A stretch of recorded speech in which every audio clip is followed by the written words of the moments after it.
Good morning class 4th student. Today I am here to take your Hindi class, and in this class I will explain chapter 6 of your Hindi book नर हो न निराश करो मन को. Okay बेटा. सो ये एक कविता है, ठीक है. इसके कवि हैं मैथिली शरण गुप्त जी, ठीक है. तो इस पोएम का मतलब जो हेडिंग है वो क्या है, नर हो न निराश करो मन को. इसमें आप सब देख सकते हो एक साधु हैं, वो उपदेश देते हैं, मतलब पूरी मानव जाति के यानी जो ह्यूमन बींग्स हैं, हम इंसान हैं, हम लोग को बोलते हैं नर हो न निराश करो मन को. हे नर यानी कि हे मनुष्य, अपने मन को कभी निराश मत करो. पाठ परिचय में क्या लिखा है बेटा, प्रस्तुत कविता के माध्यम से बच्चों में उत्साह और आशा का संचार करना तथा निराशा को दूर करने के बारे में बताया गया है. हमें सदैव कुछ न कुछ कार्य करते रहना चाहिए. सो बेटा इसमें आपको क्या बताया गया है, जैसे कि कभी कभी आप कुछ चीज़ें करते हो और वो होती नहीं है तो आप उदास हो जाते हो, सोचते हो कि अब हमसे तो ये होगा ही नहीं. तो ये सोचना बहुत गलत बात है. जब तक ना हो तब तक कोशिश करते रहनी चाहिए. कभी ना कभी तो उसमें आपको अचीवमेंट मिलेगी, कभी ना कभी तो वो काम पूरा होगा. जैसे कि ड्राइंग होती है, वो इजीली सबसे नहीं बन पाती, लेकिन आप ट्राई करोगे तो गलत बनेगा, सही बनेगा. कब बहुत बार ट्राई करने पर भी तब जाकर वो ऐसा बनता है कि देखने में बहुत अच्छा लगता है, तो आपको बहुत अच्छा लगता है कि नहीं. तो आपको लगता है ना कि हाँ आपने कुछ अचीव कर लिया. दैट मीन्स आपने जो ड्राइंग थी, जो पहले तो बन भी नहीं रही थी, अब वो आपने इतनी अच्छी बना ली, ठीक है. तो वो आपकी अचीवमेंट हो गई. सो इसी तरह इस कविता में भी बताया गया है कि कभी भी अपने मन को निराश नहीं होने देना चाहिए. हमेशा अपने मन को किसी न किसी काम में मतलब कहीं ना कहीं लगाए रखना चाहिए, ठीक है. Let's start. नर हो न निराश करो मन को, कुछ काम करो कुछ काम करो, जग में रहकर कुछ नाम करो. यह जन्म हुआ किस अर्थ हो, समझो जिससे यह व्यर्थ न हो. तो ये मतलब इसमें बताया गया है कि हे नर, मतलब हे नर अपने मन को निराश ना करो, कुछ काम करो कुछ काम करो. मीन्स मतलब अगर तुम फ्री हो, मतलब कुछ कोई काम नहीं है, तो मतलब अगर तुम्हारे पास जैसे बहुत ही ज़्यादा समय है और तुम बिल्कुल फ्री हो, तो कुछ काम करो कुछ काम करो. अगर तुमने इस धरती पे जन्म लिया है तो कुछ ऐसे काम करो जिससे कि तुम्हारे जाने के बाद भी लोग तुम्हें याद रखें, ठीक है. जग में रहकर कुछ नाम करो. जब आप कुछ अच्छा करोगे तभी तो आपको लोग याद रखेंगे. जग में रहकर कुछ नाम करो मतलब अपना नाम कमाओ, अपना नाम बनाओ, कि ताकि आप रहें या ना रहें, लेकिन आपके नाम को हमें सब लोग हमेशा याद रखें. यह जन्म हुआ किस अर्थ हो, और ये जो तुम्हारा जन्म हुआ है किस लिए हुआ है, उस वजह को ढूंढो और उस वजह को पूरा करो. समझो जिससे यह व्यर्थ न हो. और ये बात समझ लो कि तुम्हारा जन्म किसी न किसी उद्देश्य के लिए हुआ है, ठीक है. तो इस बात को समझो ताकि जो तुम्हारा जन्म है ये कभी व्यर्थ न जाए, मतलब तुम्हारा होना बेकार न जाए, ठीक है. कुछ तो उपयुक्त करो तन को, मतलब नर हो न निराश करो मन को, कुछ तो उपयुक्त करो तन को. इसका क्या अर्थ है कि मतलब अपने शरीर को किसी काम के लायक बनाओ, ठीक है. हे नर अपने मन को निराश मत करो. संभलो की सुयोग न जाए चला, मतलब सही समय पर तुम अपने आप को संभाल लो. ये जो समय है, सुयोग मीन्स अच्छा समय, ठीक है. ये जो सुयोग यानी कि जो तुम्हारे पास समय है, ये मतलब ऐसे समय पे तुम समझ जाओ कि तुम्हारे हाथ से समय चला न जाए, ठीक है. अब आप बेटा आप सब कभी कभी सोचते हो ना कि कल हमने अगर किसी काम को, जैसे मान लीजिए आपका टेस्ट होता है, तो अगर आपने अच्छे से पढ़ाई कर ली तो अच्छे मार्क्स आ जाते हैं, लेकिन अगर नहीं पढ़ाई की तो मार्क्स अच्छे नहीं आते हैं, ठीक है. तो आपके पास जो उस एग्ज़ाम के पहले या टेस्ट के पहले आपके पास जो 1-2 दिन का समय होता है, उसमें जो बच्चे अच्छे से मेहनत करके तैयारी करते हैं तो उनके मार्क्स अच्छे आ जाते हैं, और जो बच्चे मेहनत नहीं करते, तैयारी नहीं करते, उनके मार्क्स ख़राब आ जाते हैं. तो यहाँ पे क्या लिखा है कि वही सुयोग होता है. आपका पास जो 2 दिन का समय होता है ना, वही अच्छा समय है. अगर आपने उस टाइम में मेहनत कर लिया तो आपका मतलब जो समय का सदुपयोग यानी कि अच्छा यूज़ आपने किया. अगर आपने पढ़ाई नहीं की, सिर्फ अपनी मौज मस्ती में रह गए, तो मतलब आपने समय का सही यूज़ नहीं किया, ठीक है. तो इससे होता क्या, आपका टाइम वेस्ट हो जाता है, और उसके बाद जो आपका टेस्ट या एग्ज़ाम होता है उसमें आपके मार्क्स नहीं अच्छे आते हैं, और आप सब सोचते रह जाते हो कि हमारे हाथ में समय था लेकिन हमने यूज़ नहीं किया और हमारे मार्क्स गंदे आ गए, राइट. फिर क्या लिखा है, कब व्यर्थ हुआ सदुपाय भला, मतलब इसमें लिखा है संभलो की सुयोग न जाए चला, कब व्यर्थ हुआ सदुपाय भला. मतलब कि मतलब समय रहते ही तुम अपने आप को सुधार लो. और ये कब व्यर्थ हुआ सदुपाय भला, मतलब समय का सही यूज़ करना कभी भी बेकार नहीं जाता, हमेशा ही अच्छा ही होता है। अगर आपके पास समय है और आप उसमें कुछ अच्छा कर लेते हो तो आगे जाकर उसके कुछ अच्छे रिजल्ट भी आपको मिलते हैं, ठीक है। अगर आपके पास समय है और आप कुछ नहीं कर रहे हो, मतलब अपने टाइम को वेस्ट कर रहे हो, किसी मतलब होता है ना किसी यूज़फुल थिंग में नहीं यूज़ कर रहे हो, तो आगे जाकर फिर आपको फील होता है कि हमने तो पूरा टाइम बर्बाद कर दिया, ठीक है। अगर हमने ये काम कर लिया होता तो अभी हमारे पास मतलब कुछ अच्छा होता, राइट। समझो जग को ना निराश अपना, पथ अब आप प्रशस्त करो अपना। इस जग को यानी कि इस दुनिया को एक मतलब होता है ना निराश अपना, यानी कि निराकार, मतलब ऐसा मत समझो कि मतलब अगर कोई प्रॉब्लम में होता है कोई इंसान तो सोचता है कि पूरी दुनिया ही बेकार है, कुछ अच्छा नहीं है, सब बेकार है, सब बेकार है, ऐसा सोचते हैं ना लोग। तो लोग इसमें यही लिखा है कि समझो जग को ना निराश अपना, मतलब इस जग को बुरा सपना मत समझो, पथ आप प्रशस्त करो अपना, अपना रास्ता खुद चुनो कि तुम्हें किस रास्ते पर चलना है और आगे जाकर तुम्हें इसी पे सफलता मिलेगी या नहीं मिले, खुद तुम सुनिश्चित करो, ठीक है। अखिलेश्वर हैं अवलंबन को, नर हो न निराश करो मन को। अखिलेश्वर मीन्स क्या होता है बेटा, भगवान, और अवलंबन मीन्स सहारा, मतलब भगवान है सहारे को तुम्हारे, मतलब तुम पहला कदम तो रखो। ऐसा कहा जाता है कि अगर जो भी इंसान, जब तक कोई भी इंसान अगर कोई ऐसा मुसीबत में है लेकिन भगवान उसकी हेल्प नहीं करेंगे, क्यों, क्योंकि वो इंसान जब तक खुद अपनी मदद नहीं करता तब तक भगवान भी कुछ नहीं कर सकते, ठीक है। अगर आपके पास प्लेट में सब कुछ रखा हुआ और आपको भूख लगी है तो एक बात बताइए बेटा, बिना आप अपने हाथ से उठाए खा लोगे या फिर आपके पेट में चला जाएगा, नहीं ना। जब तक आप अपना हाथ नहीं बढ़ाओगे तब तक वो खाना आपके मुंह तक नहीं पहुंचेगा और वो पेट तक भी नहीं जाएगा, राइट।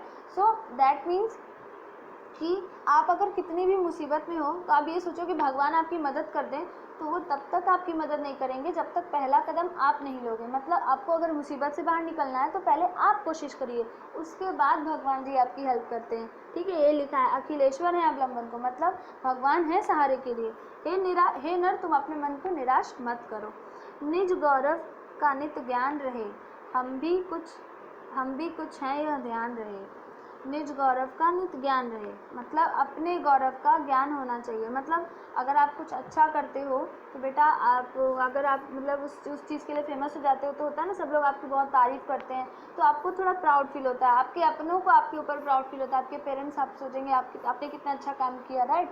तो निज गौरव का नित ज्ञान रहे, मतलब अपने गौरव का यानी कि अपने सम्मान का खुद ज्ञान होना चाहिए। हर व्यक्ति को हमेशा ऐसे काम करने चाहिए कि आपका सम्मान बढ़े, ठीक है, आपकी लोग रिस्पेक्ट करें, आपको लोग होता है ना प्रेज़ करें किसी चीज़ के लिए कि वेरी गुड, आपने बहुत अच्छा काम किया है, आगे ऐसे करते रहिए, ठीक है। हम भी कुछ हैं यह ध्यान रहे, सब जाए अभी पर मान रहे, मरणोत्तर गुंजित गान रहे। मतलब निज गौरव का नित ज्ञान रहे, मतलब अपने सम्मान का ज्ञान हर व्यक्ति को होना चाहिए।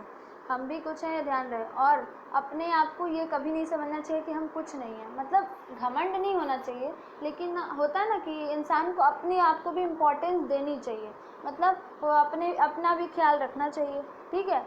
सभी जाएं अभी पर मान रहे, सब कुछ चला जाता है लेकिन आपका सम्मान, आपका मान हमेशा आपके साथ रहता है। मतलब आपने अगर कुछ अच्छा काम किया है ना तो वो चीज़ आपके नाम से जुड़ जाती है।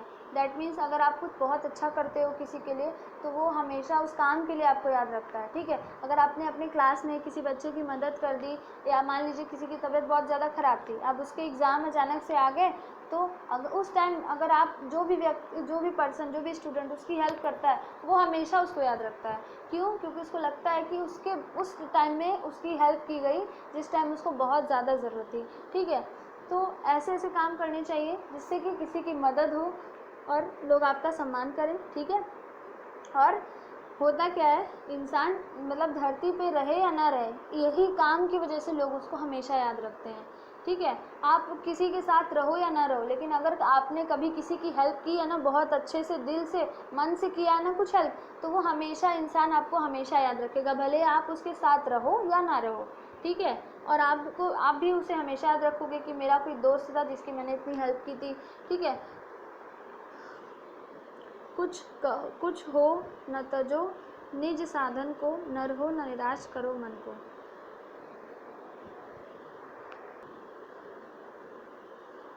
तो क्या कहा गया है कि इतना कहने के बाद कुछ हो न तजो निज साधन को, मतलब आपके पास कोई साधन हो या ना हो, हे नर, आप अपने आप को निराश मत करिए। हे मनुष्य, तुम अपने आप को निराश मत करो। Turn the next page. प्रभु ने तुमको कर दान किए, सब वांछित वस्तु विधान किए, तुम प्राप्त करो उनको न अहो, फिर वह यह किसका दोष कहो। ठीक है, यहाँ पे लिखा है कि प्रभु ने तुमको कर दान किए, मतलब भगवान जी ने आपको कर मतलब हाथ दान किए, यानी मनुष्यों को तो उन्होंने नहीं बनाया, तो आपको हाथ पर भगवान ने न दिए हैं।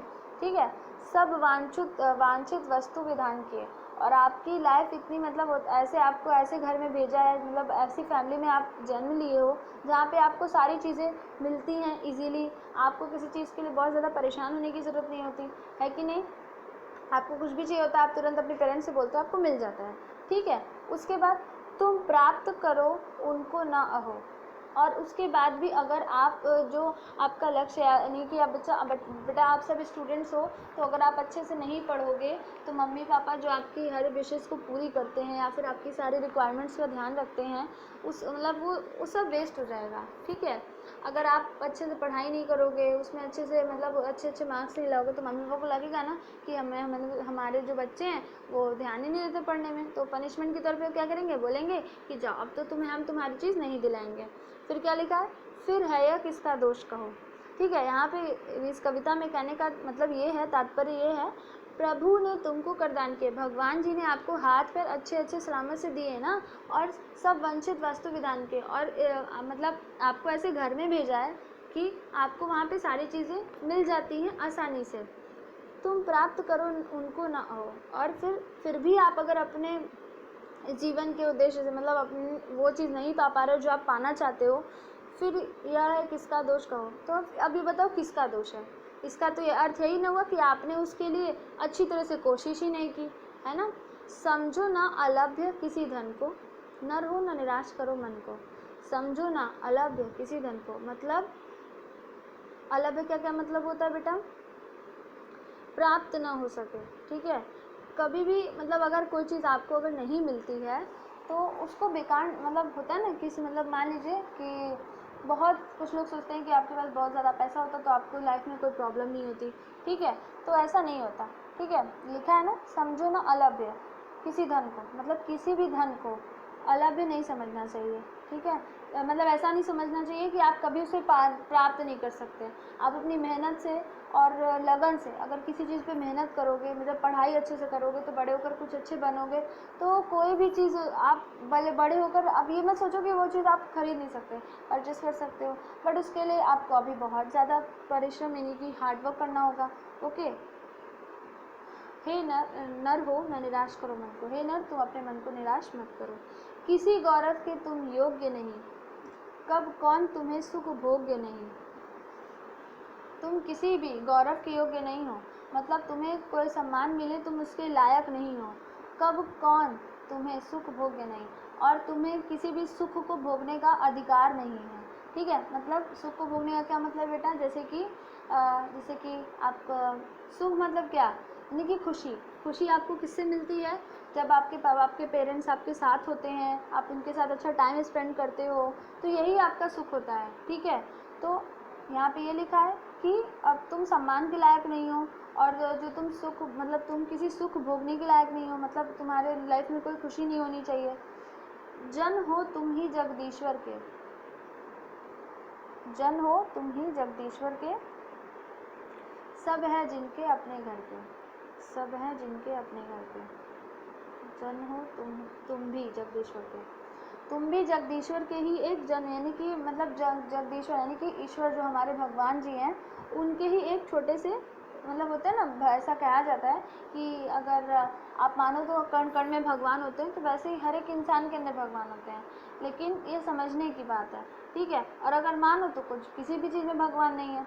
ठीक है, अगर आप मानते होंगे तो हर चीज़ में भगवान जी होते हैं, हर चीज़ को अच्छे से रखोगे तो तुम्हें भी अच्छा लगेगा कि हर चीज़ को मैंने अच्छे से रखा है। ठीक है, तो यहाँ पे कहने का ये मतलब है, किसी गौरव के तुम योग्य नहीं, कब कौन तुम्हें सुख भोग्य नहीं। जन हो तुम भी जगदीश्वर के, सब है जिनके अपने घर के। ठीक है, तुम किसी गौरव के योग्य नहीं हो, यानी कि तुम किसी सम्मान के योग्य नहीं हो, कब कौन तुम्हें सुख भोग्य नहीं, और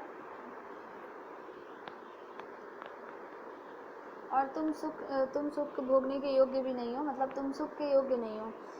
जन हो तुम जगदीश्वर के, और तुम जगदीश्वर के यानी कि ईश्वर के भेजे हुए ही एक जन हो, यानी कि इंसान हो।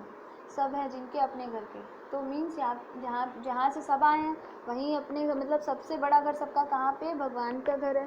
ठीक है। फिर दुर्लभ क्या उसके जन को, तो ये बताओ कि फिर जब सभी लोग भगवान के पास से ही आए हैं तो हर कोई तेज़ और कोई स्लो, मतलब ऐसा लोग कहते हैं ना वो बच्चा बहुत तेज़ है, वो बच्चा कुछ पढ़ता ही नहीं है। तो ऐसा क्यों होता है? सबको जब भगवान ने बनाया है, राइट स्टूडेंट्स, आपके दिमाग में कभी कभी आता होगा ना कि कुछ बच्चों को कुछ चीज़ें बहुत जल्दी समझ में आती हैं, किसको नहीं समझ में आती है। कोई अमीर होता है तो कोई गरीब होता है, कोई छोटा होता है तो कोई बड़ा होता है, कोई एक जैसा नहीं होता ना। लेकिन सब लोग को भगवान ने बनाया है, तो फिर दुर्लभ क्या है उसके जन को। फिर वही पूछा जा रहा है कि मैथिली शरण गुप्त ने, कवि जो है इस कविता के, वो कहते हैं कि फिर क्या मतलब क्या कठिनाई हो रही है उस जन को, मतलब जो भगवान ने जिस इंसान को भेजा उसको क्या प्रॉब्लम हो रही है, क्या दुर्लभ, क्यों दुर्लभ है उसके लिए कुछ भी। दुर्लभ मतलब बेटा, वो दुर्लभ का क्या मतलब होता है, जो आसानी से ना मिले उसको दुर्लभ कहते हैं। तो क्या कठिनाई होती है। नर हो न निराश करो मन को, तो हे नर तुम जो भी मतलब तुम अपने जीवन में जो भी करना चाहते हो उसको करने से पीछे मत हटो, हमेशा उसके लिए प्रयास करते रहो। हे नर तुम अपने मन को निराश मत करो। करके विधिवाद न खेद करो, निज लक्ष्य निरंतर भेद करो। करके विधिवाद न खेद करो, मतलब बहस करके खेद मत करो। खेद मतलब शिकायत मत करो। ठीक है। खुद विधिवाद का क्या मतलब होता है बेटा, भाग्य के भरोसे, मतलब हमें कभी भी भाग्य के भरोसे नहीं रहना चाहिए। ठीक है। भाग्य के भरोसे रहकर शिकायत नहीं करनी चाहिए। ठीक है। निज लक्ष्य निरंतर भेद करो, खुद ही अपना लक्ष्य चुनो और अपने जो मतलब अपनी लाइफ में जो भी प्रॉब्लम्स है उसको फेस करते हुए अपने लक्ष्य को पाने की कोशिश करो। बनता उस उद्यम ही विधि है, बनता उस उद्यम ही विधि है। तो आप जैसे जैसे अपने मतलब अपने लक्ष्य को पाने के लिए स्टेप लेते जाओगे ना, वैसे वैसे ही आपका लक्ष्य भी आपके पास आता जाएगा, मतलब वही आपका विधि का विधान बन जाएगा। लोग तो विधिवाद की बात कर रहे हैं यहाँ पे ना, भाग्य के भरोसे, फिर वही आपका भाग्य बन जाएगा। ठीक है। आप अगर किसी चीज़ के लिए बहुत मेहनत करोगे ना तो वो अपने आप आपका भाग्य बन जाएगा, मतलब आपको वो चीज़ मिलनी ही मिलनी है। ठीक है। मिलती जिससे सुख की निधि है, निधि मीन्स खजाना। तो जब आप अपने लक्ष्य को पालोगे तो आपको सुख की निधि यानी कि खुशियों का खजाना मिल जाएगा। समझो दिक निष्क्रिय जीवन को, समझो इस निष्क्रिय जीवन को। ठीक है। तो मतलब कर्म से दूर, मतलब इस निष्क्रिय का क्या अर्थ होता है, कर्म से दूर। मतलब जीवन, मतलब जब आप जन्म लेते हो तो उस समय क्या करते हो, आप एक बार बेबी होते हो छोटे से, तो उसमें आप क्या करते हो, कुछ नहीं करते हो, सिर्फ रोते हो हंसते हो, है ना। तो आपके पेरेंट्स आपको संभालते हैं। ठीक है। तो समझो इस दिक निष्क्रिय जीवन को, मतलब अगर जब तक आप अपने कर्म नहीं करोगे तब तक आपको आगे के रास्ते नहीं समझ में आएंगे। तो कुछ भी हो, निराश कभी नहीं होना चाहिए, हमेशा कर्म करते रहना चाहिए और अपने जीवन को समझना चाहिए। हे नर, अपने मन को निराश मत करो। ठीक है। आई होप स्टूडेंट्स आप सबको ये कविता अच्छी लगी हो, इसकी सीख मिली। क्या लिखा देखिए, हमें अपने मन को कभी भी निराश नहीं करना चाहिए, असफल होने पर भी कार्य करते रहना चाहिए, कभी भी निष्क्रिय नहीं होना चाहिए। मतलब कभी भी निष्क्रिय मतलब क्या, कभी भी ये नहीं सोचना चाहिए कि हम कुछ कर ही नहीं सकते, हमसे तो कुछ होगा ही नहीं, कभी ये नहीं सोचना चाहिए। अगर आपने ये सोच लिया ना तो उसके बाद तो सच में आपसे कुछ भी नहीं हो पाएगा। ठीक है बेटा। तो आपसे अगर कोई काम नहीं होता ना तो आप मन में ये सोच लिया करो कैसे नहीं होगा, हमें करना ही। ओके।